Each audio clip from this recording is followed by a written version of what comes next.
Hare Krishna. Let's begin with prayers. Namo Vishnupadaya Krishna Preshtaya Bhutale Srimate Bhakti Vedanta Swami Niti Namini Namaste Saraswate Deve Gauravani Pracharini Nirvishesha Shunyavadi Paschatya Deshatarini Jaya Shri Krishna Chaitanya Prabhu Nityananda Shri Advaita Gadadhara Srivasadi Gaura Bhakta Vrinda Hare Krishna Krishna Krishna Hare Hare Hare Rama Rama Rama Hare Hare Hare Krishna Krishna Krishna Hare Hare Hare Rama Rama Rama Hare Hare Hare Krishna Krishna Krishna Hare Hare Hare Rama Rama Rama Hare Hare Shri Radha Vrindavan Chandra की जय, श्री गौर निताय की जय, श्रीमद् भगवद गीता की जय, जगत गुरु श्रील प्रभुपाद की जय. Hare Krishna. So we will be continuing to discuss from the second chapter. We finished discussing shloka number 50. 50वें shloka हमने complete किया. So we are coming to the end of the third section of second chapter. तो दूसरे अध्याय का तीसरे भाग के अंत तक हम आज आ गए हैं. आज उसको कंप्लीट करेंगे. Up to shloka number 53 is the third part of chapter 2. And in the fourth section we are going to study about Atma Rama, स्थिता प्रज्ञा और समाधि. और चौथे भाग में हम आत्मा राम, स्थिता प्रज्ञा और समाधि के बारे में जानेंगे. लेकिन आज हम कंटिन्यू करेंगे हमारे निष्काम कर्म योगा, जो buddhi yoga. We are continuing which started from shloka number 38, buddhi yoga और निष्काम कर्म योगा. तो we will begin. Shloka number 51. So I will display that for you. Karmajam buddhi yukta hi phalam tyaktva manishinaha janma bandha vinirmuktaha padam gacchantanamayam. So the wise engaged in devotional service, जो बुद्धिमान लोग हैं, वो भक्ति योग में, भक्ति कार्य में व्यस्त रहते हैं. They take refuge in the lord. तो वो भगवान के शरण में आते हैं. And free themselves from the cycle of birth and death. और इसके साथ ही वो संसार के जन्म मृत्यु के चक्कर से वो विमुक्त हो जाते हैं. By renouncing the fruits of action in the material world. तो भौतिक जगत में फल अपेक्षा को वो दूर रखते हुए ये वो सिद्ध करते हैं. So in this way they can attain that state beyond all miseries. तो आज का थीम था attaining the state beyond all miseries. कैसे कोई व्यक्ति उस पद पे आए जहां पे कोई दुख ना हो. So that state is called as अनामयम. That is the last word of the shloka, अनामयम. अनामयम का मतलब है विदाउट मिजरीज, मतलब दुख से परे है. So the liberated living entities seek that place where there are no material miseries. तो जो मोक्ष पाना चाहते हैं वो ऐसे जगह जाना चाहते हैं जहां पे कोई दुख नहीं है. और भागवतम में ये बताया गया है कि समाश्रिता ये पद पल्लव प्लवम महत्पदम पुण्य यशो मुरारे है भवाम्बुधिर वत्सपदम परम पदम यत् विपदम न तेषाम. So for one who has accepted the boat of the lotus feet of the Lord, अगर कोई भगवान के पद कमल को शरणागत हो जाते हैं, वो एक नाव की तरह है. समाश्रिता ये पद पल्लव प्लवम, प्लवम का मतलब है नाव, और पद पल्लव मतलब जो उनके लोटस फीट है, भगवान के लोटस फीट है। So who is the shelter of the cosmic manifestation. तो ये चरण, ये भगवान पूरे संसार का मतलब संसार को शरण देने वाले हैं। And is famous as Mukunda, इसलिए वो प्रसिद्ध है मुकुंद कह के, जो मुक्ति का प्रदान करते हैं, मुरारे Mukunda. The ocean of the material world is like the water contained in a calf's hoof print। तो जब कोई भगवान के चरण पे शरणागत लेते हैं, when they take shelter of the lotus feet of the Lord, then what happens? The ocean of this material world becomes as small as water contained in the calf's hoof prints। मतलब ये जो भौतिक सागर है वो ऐसा हो जाता है जैसे कि एक गाय के वत्स के खुर के निशान से बना हुआ जो जो कोई गड्ढा है, उसमें जितना पानी है, कितना पानी होगा उसमें, तो इतना कम हो जाता है। परम पदम, और that place where there are no material miseries. तो व्हाट इज दैट अनामयम? अनामयम कौन सा जगह है? मतलब we are talking about Vaikuntha planets, Goloka Vrindavana, where there are no material miseries, जहां पे दुख नहीं है। भौतिक जगत क्या है? दुखालय में अशाश्वत है। So the material world is a abode of miseries and it is temporary. So his goal is क्या? What is the goal of devotee? It is Vaikuntha और गोकुला और गोलोक वृंदावना। तो भक्त का लक्ष्य है गोलोक वृंदावन वापस जाना, which is anavayam. So owing to ignorance, one does not know that this material world is a miserable place where there are dangers at every step. Parampadam is the higher goal, whereas this material world, padam, it is always full of dangers. हर कदम में भय, शोक और दुख हमें मिलता है भौतिक जगत में। Less intelligent persons try to adjust to the situation by fruitive actions। तो जो कम बुद्धि वाले लोग हैं वो भौतिक जगत में कुछ एडजस्टमेंट करके ये समझते हैं कि हाँ हमें अभी कोई दुख नहीं आएगा। So that is not the way this world has been designed. इस भौतिक जगत को, कृष्ण जो भौतिक जगत को बनाया है उसने सर्टिफाई किया है। He has certified that this is dukhalayam ashashvatam. It is meant to give miseries and it is temporary. You cannot have any permanent plans here. At least, if not anything, at least at the end of this life, at death, you have to leave everything and go. तो सब कुछ छोड़ के जाना पड़ेगा मृत्यु जब प्राप्त होगा। So it is temporary. So no kind of material body। तो क्या हम कुछ सिद्धि पाके if we go to higher planets, क्या हमारे समस्या हल हो जाएगा? Will our miseries reduce or will our miseries end by going to higher planets in the material world? So it is said no kind of material body anywhere within the universe।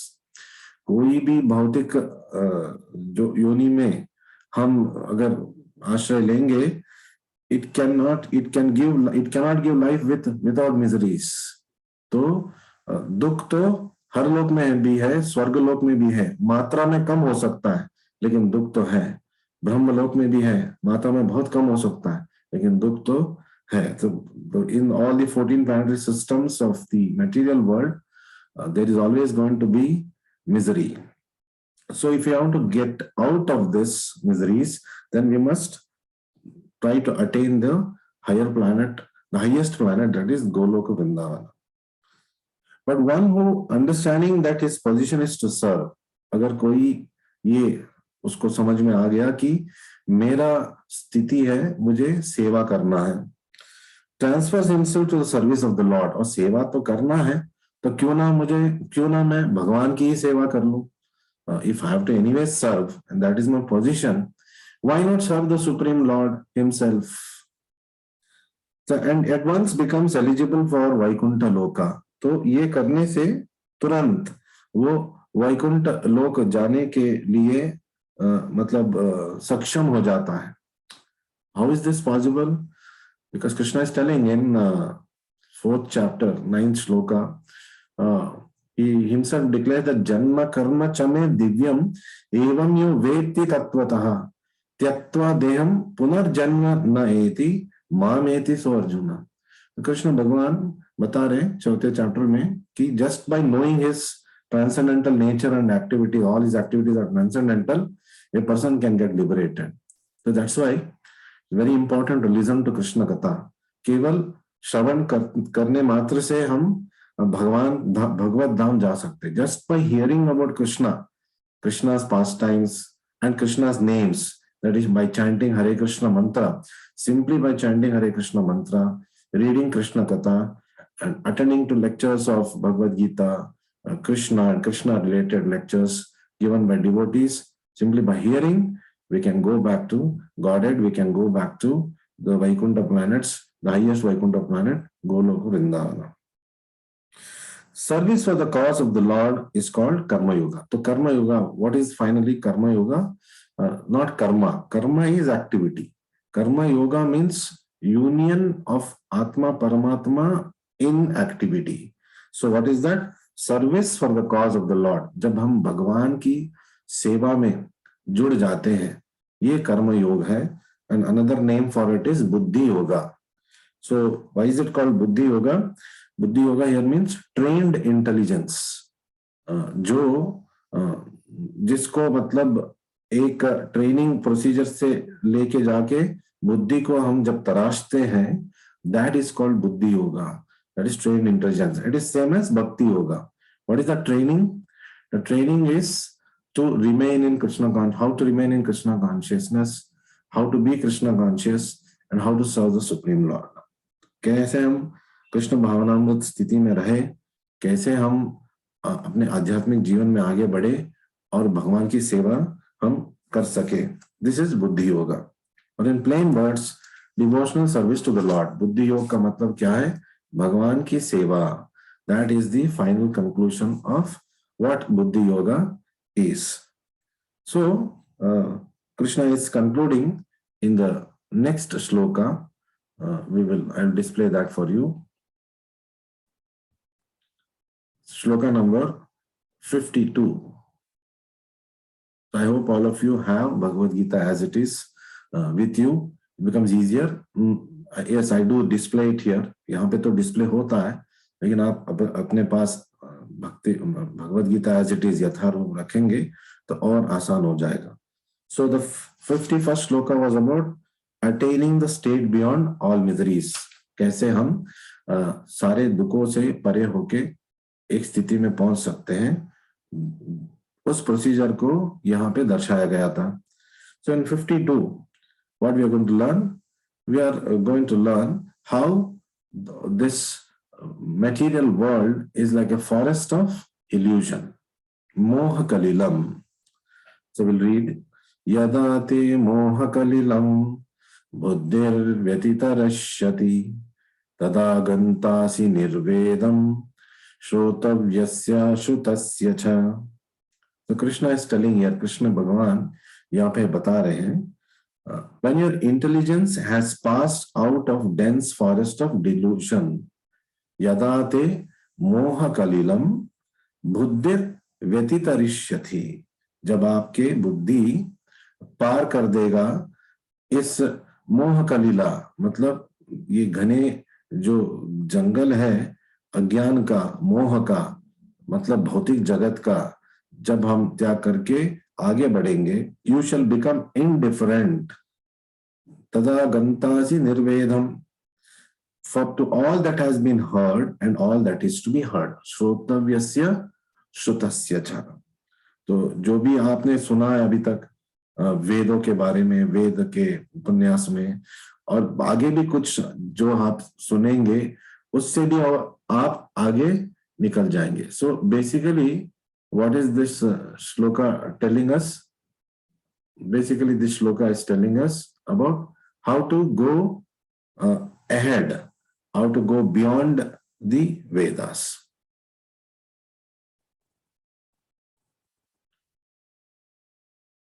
Hare Krishna. Just 1 minute. So in the 51st shloka, 91वें shloka में हमने पढ़ा the state beyond all miseries, that is अनामयम, अनामय जो स्थिति है उससे आगे जाने का, that is going back to Godhead. And we also talked about one word मनीषिणः, एक पद था मनीषिणः, जिसका मतलब है one who has conquered the mind. मनीषिणः, मन ईशनः, मन ईशा मीन्स टू कंट्रोल, जो मन को कंट्रोल करते हैं, मनीषिणः. And in this shloka we are talking about मोह कलिलम. 52nd में हम बात कर रहे हैं फॉरेस्ट ऑफ इल्यूजन, मोह, घने जंगल, भौतिक जगत का. तो यहाँ पे एक अच्छा उदाहरण देते हैं कुलशेखर आलवार जी, उसको हम आगे पढ़ेंगे, पहले इसका परपट कर लेंगे, भावार्थ. When a person factually understands Krishna, जब कोई कृष्ण को जान लेता है, and his relationship with Krishna, और अपना कृष्ण के साथ क्या संबंध है ये जान लेता है, तो क्या होता है, he naturally becomes completely indifferent to the rituals. तो वो उदासीनता दिखाता है सारे रिचुअल्स के बारे में.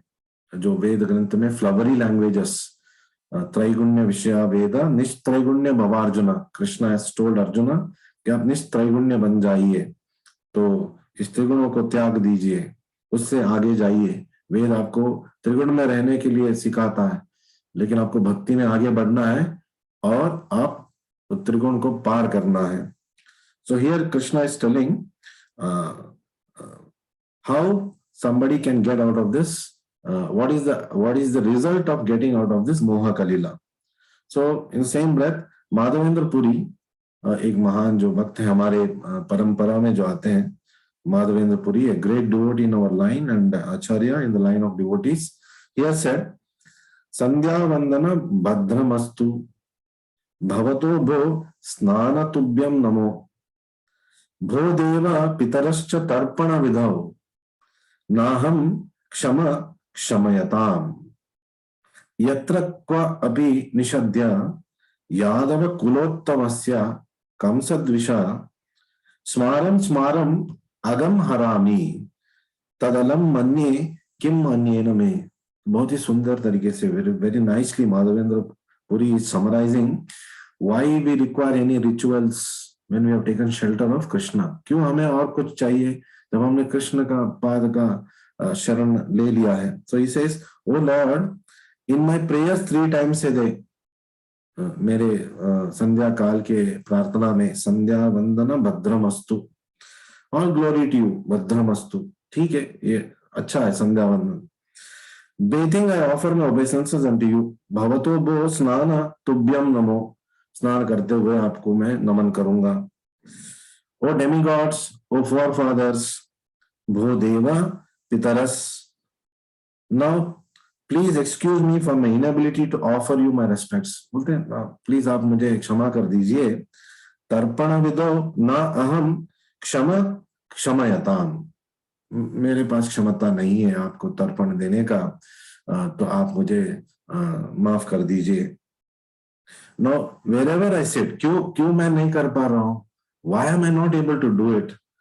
नो वेरेवर आई सिट, क्योंकि जहां पे भी मैं बैठता हूं, यत्र क्वापि, I can remember the great descendant of the Yadu dynasty Krishna, निषद्य यादव कुलोत्तमस्य, मैं हमेशा यादव कुलोत्तम कृष्ण भगवान के बारे में ही सोचता रहता हूं. और कंस द्विषा, जो कंस का शत्रु है, उसके बारे में मैं सोचता रहता हूं. And thereby I can free myself from all sinful bondage. और ये सिर्फ कृष्ण के बारे में सोचते सोचते मैं स्मारम स्मारम अगम हरामी, सारे पाप से विमुक्त हो सकता हूं मैं. I think this is sufficient for me, तो मेरे लिए ये काफी है. तदलम मन्ये किम अन्येन मे, मुझे और कुछ नहीं चाहिए, केवल भगवान की स्मरण हरे कृष्ण मंत्र जपा करने से भगवान की स्मरण हो रहा है, नाम का उच्चारण हो रहा है और श्रवण हो रहा है, तो केवल ये करने से हम भगवत धाम प्राप्त कर सकते हैं, और कुछ करने की जरूरत नहीं है। So when we are reading Bhagavad Gita, when we are hearing Bhagavad Gita, again smaram smaram, we are remembering Krishna all the time. हम कृष्ण के बारे में सुन रहे हैं, उनके बारे में स्मरण कर रहे हैं. तो this is the process Madhavendra Puri is also talking. If one can reach the platform of understanding by service to Supreme Lord, he has no longer to execute different types of penances and sacrifices. अगर कोई कृष्ण भावनामृत में आ चुका है, भगवान कृष्ण की सेवा कर रहा है, तो फिर उसे और कुछ करने की जरूरत नहीं है. न यज्ञ, न होम, न ध्यान, न तपस्या, न दान, ये सब नहीं चाहिए. केवल भगवान की सेवा करने हेतु हमें सब कुछ मिल जाएगा. So persons in Krishna consciousness transcend the limit of शब्द ब्रह्मा. तो जो कृष्ण भावनामृत में स्थित है वो शब्द ब्रह्मा, मतलब we are talking about the range of Vedas.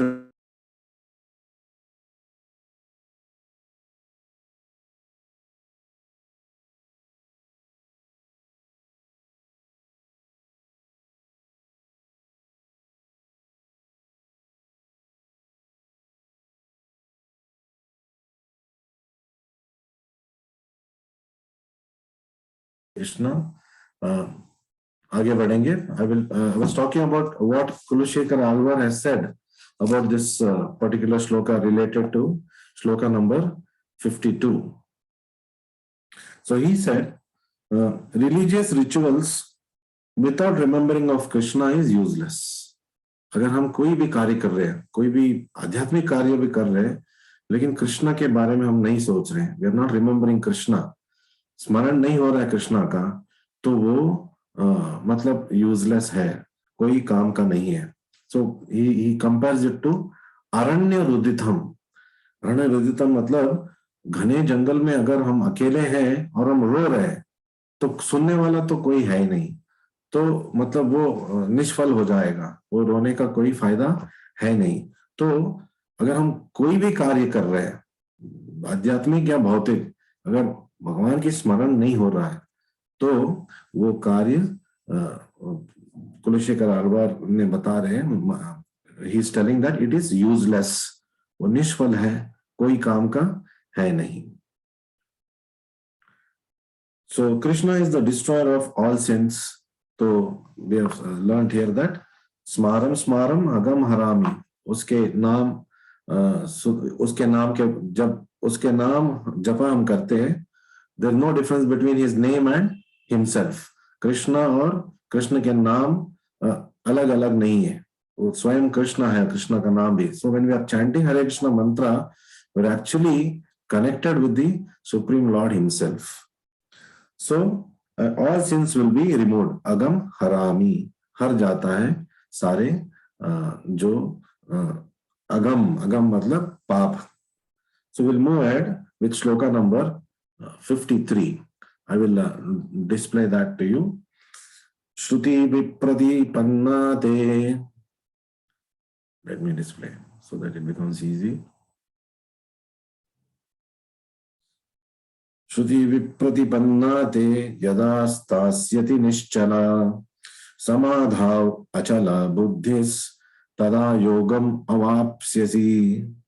Tada yogam avapsyasi.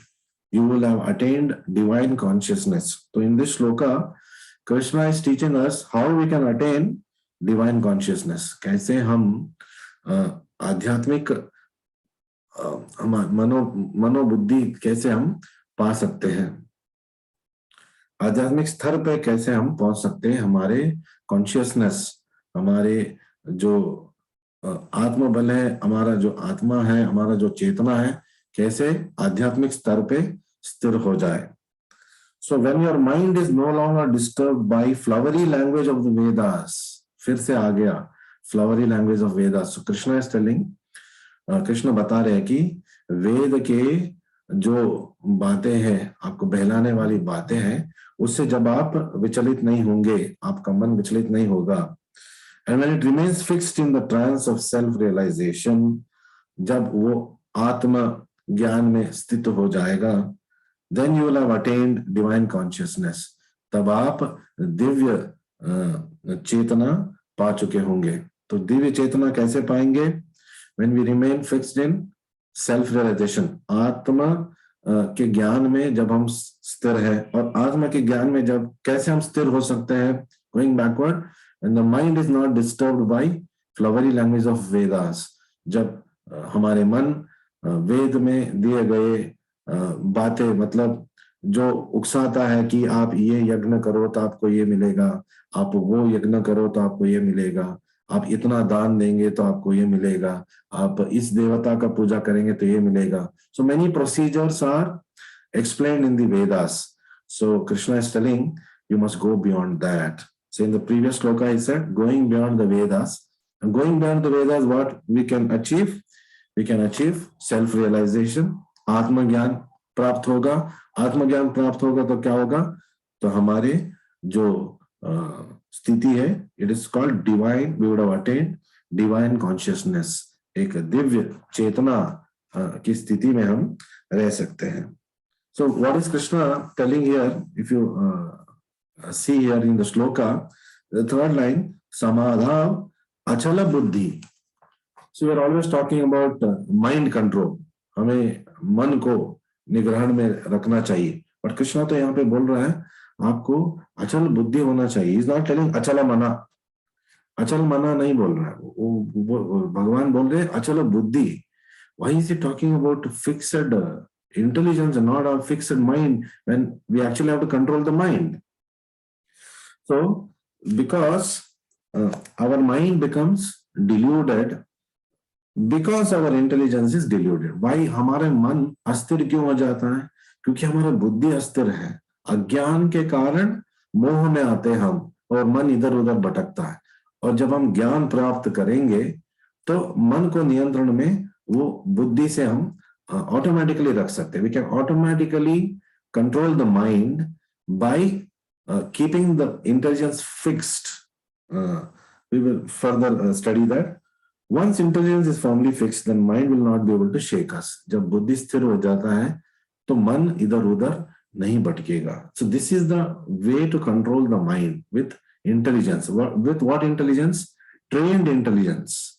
Trained intelligence means what? By following instructions of the spiritual master. That is called as trained intelligence. जब हम आध्यात्मिक गुरु के उपन्यास और जो बोधन है उसको हम उसका परिपालन करेंगे तो हमारा बुद्धि स्थिर हो जाएगा. हमारा बुद्धि जब स्थिर हो जाएगा तो हमारा मन भी स्थिर हो जाएगा. सो इस श्लोक में हम सीख सकते हैं कि meaning, another meaning of yoga. Yoga means to be undisturbed by everything which is material. भौतिक वस्तुओं से कलुषित ना होते हुए, विचलित ना होते हुए जिस स्थिति में हम रहेंगे उस स्थिति को योगा हम कह सकते हैं. एंड दैट स्थिति is called as the highest form of yoga. That is buddhi yoga और bhakti yoga, trained intelligence. So in the purport Prabhupada is telling samadhi is to say that one has fully realized Krishna consciousness. समाधि का मतलब क्या है? समाधि का मतलब है जब हम पूर्ण तरीके से कृष्ण भावनामृत में स्थित हो जाएंगे, उसको समाधि बोलते हैं. सो व्हाट इज समाधि? पतंजलि योगा में जो लोगों को सिखाया जाता है, यम नियम प्रत्याहार प्राणायाम, ऐसे there are 8 steps and final stage is samadhi. और वो बहुत कठिन है. योगा सिस्टम, अष्टांग योगा सिस्टम, अष्टांग योग बहुत कठिन है. और स्टेप वाइज बहुत साल प्रैक्टिस करने के बाद समाधि के स्तर पे कोई पहुंच सकता है. But the beauty of Krishna consciousness, you see here, one has fully realised Krishna consciousness, he is in samadhi. One in full samadhi has realised Brahman Paramatma Bhagavan. Brahman Paramatma Bhagavan को जानने का 3 stages, 3 stages of knowing the lord. Brahman stage, Paramatma stage and Bhagavan stage. So samadhi state means he knows all this. He has already come to the stage of knowing Bhagwan and is fully realized in Krishna consciousness. तो कृष्ण प्रज्ञा में वो स्थित है, अचल है. So samadhi का मतलब क्या है? To be perfectly Krishna conscious. So the highest perfection of self-realization is to understand that one is eternally servitor of Krishna. So what is that being fixed in Krishna consciousness is to simply understand that we are servants of Krishna. हम कृष्ण के सेवक हैं. केवल ये ज्ञान जब हमारे अंदर आएगा और उसके हिसाब से हम जब हमारे कार्य करेंगे, जीवन के कार्य करेंगे, तो दैट इज कॉल्ड एज समाधि. सो अष्टांग योग बहुत कठिन से करते करते समाधि पे पहुंच जाएंगे, लेकिन कृष्ण भावनामृत में पहला ही कदम समाधि का होता है. Already in the state of samadhi, anybody who knows Krishna is supreme Lord, Krishna देवोत्तम परम पुरुष है, जब ये कोई जान लेगा मैं उनका सेवक हूं और मुझे उनकी सेवा करना है और सेवा करने लगे, ये स्थिति है समाधि. सो जो भी कृष्ण भगवान की सेवा कर रहा है वो ऑलरेडी समाधि के स्टेज में है, स्थित है समाधि में. So in Krishna consciousness one comes directly into communion with Krishna. तो कृष्ण भावनामृत में सीधे सीधे हम कृष्ण से जुड़ जाते हैं. और योग का मतलब क्या है? परमात्मा और आत्मा का मिलन.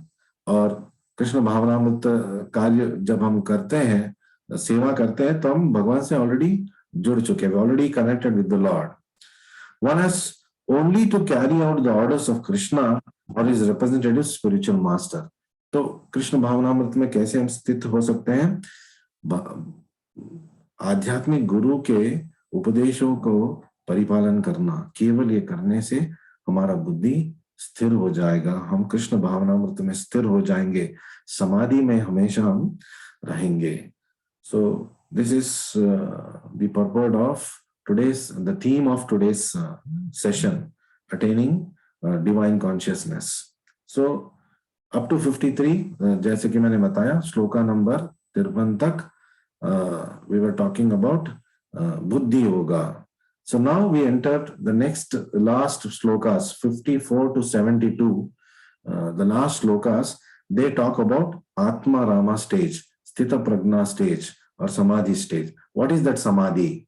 समाधि स्थिति में क्या क्या लक्षण होते हैं, ये बातें कृष्ण और अर्जुन के बीच हो रहा है. We will do shloka number 54 quickly.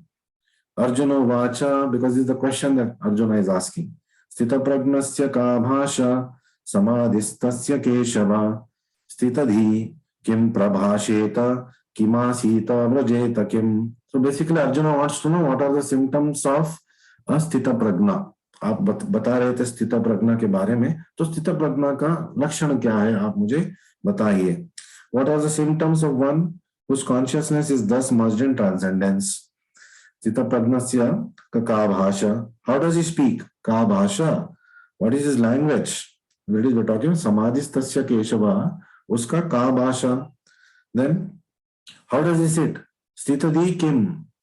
फिर, how does he walk? किम प्रभाषेता, किम आसीता, व्रजेता किम. कैसे वो चलता है, कैसे वो बैठता है, कहाँ वो जाता है और क्या बोलता है, क्या इसका लक्षण है, ये इसके बारे में मुझे बताइए.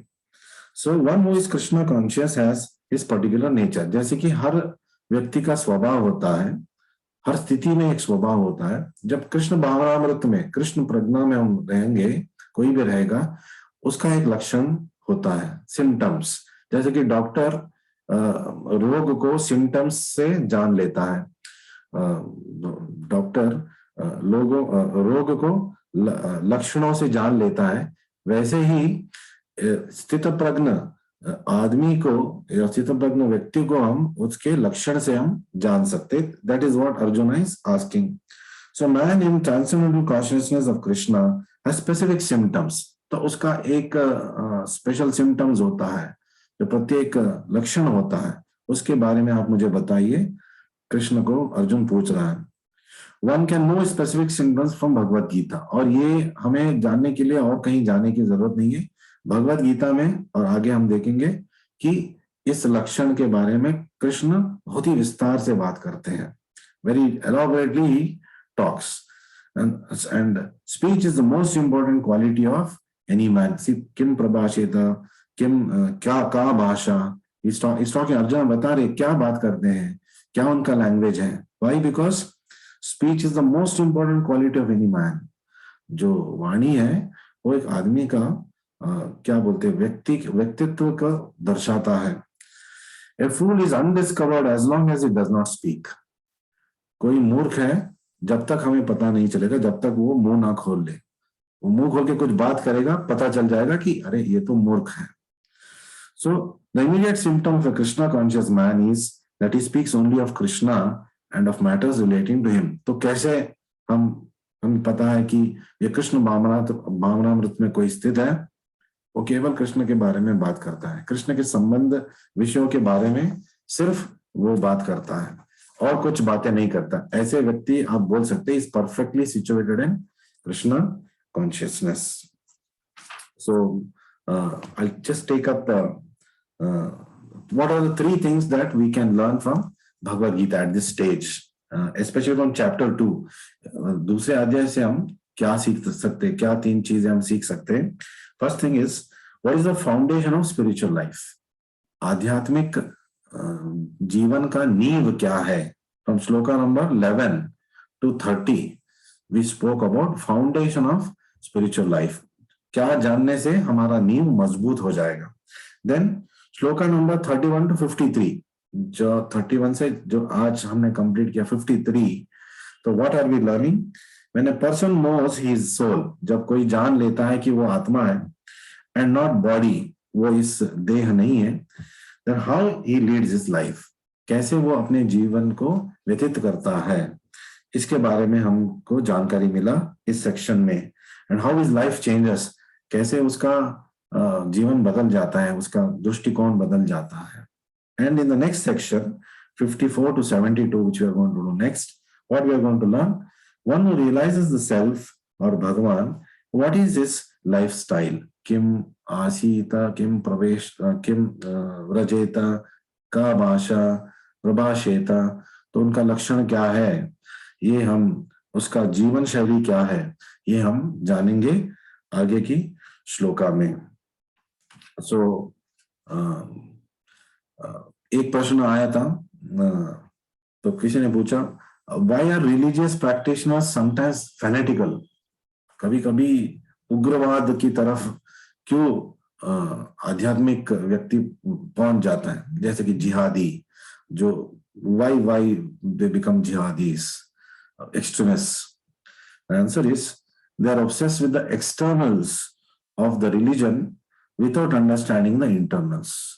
गलत इंफॉर्मेशन से, वो गलत समझ, वो जो जब उनका समझ गलत होता है, when they take shelter of a wrong person who misguides them in the garb of a spiritual master, such people will lose their way. They become obsessed with externals. बाहरी विषयों में वो फंस जाते हैं. अंदरूनी मामला, आध्यात्मिक रिलीजन का अंदरूनी मामला क्या है, वो जान नहीं पाते हैं. That's when they become fanatical. So thank you very much for joining me this session. We will meet again in a future session, probably next week, maybe even tomorrow. Anyway, I will keep you informed. Thank you very much. Hare Krishna, Krishna Krishna, Hare Hare, Hare Ram, Ram Ram, Hare Hare, Hare Krishna, Krishna Krishna, Hare Hare, Hare Ram, Ram Ram, Hare Hare.